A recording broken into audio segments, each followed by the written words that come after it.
So I lacked many advantages enjoyed by the children of unscrupulous and dishonourable parents, and had it not been for a noble and devoted mother, who neglected all my brothers and sisters and personally supervised my education, should have grown up in ignorance and been compelled to teach school.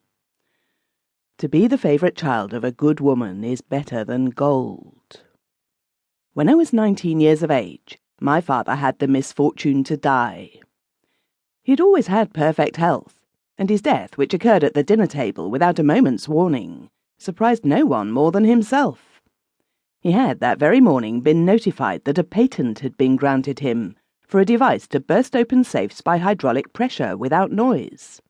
The Commissioner of Patience had pronounced it the most ingenious, effective, and generally meritorious invention that had ever been submitted to him, and my father had naturally looked forward to an old age of prosperity and honour. His sudden death was therefore a deep disappointment to him. But my mother, whose piety and resignation to the will of heaven were conspicuous virtues of her character, was apparently less affected.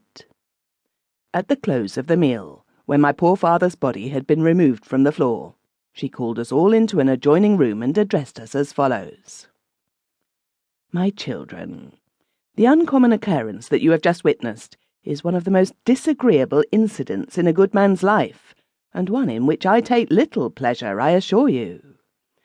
I beg you to believe that I had no hand in bringing it about. Of course," she added after a pause, during which her eyes were cast down in deep thought, "of course, it is better that he is dead."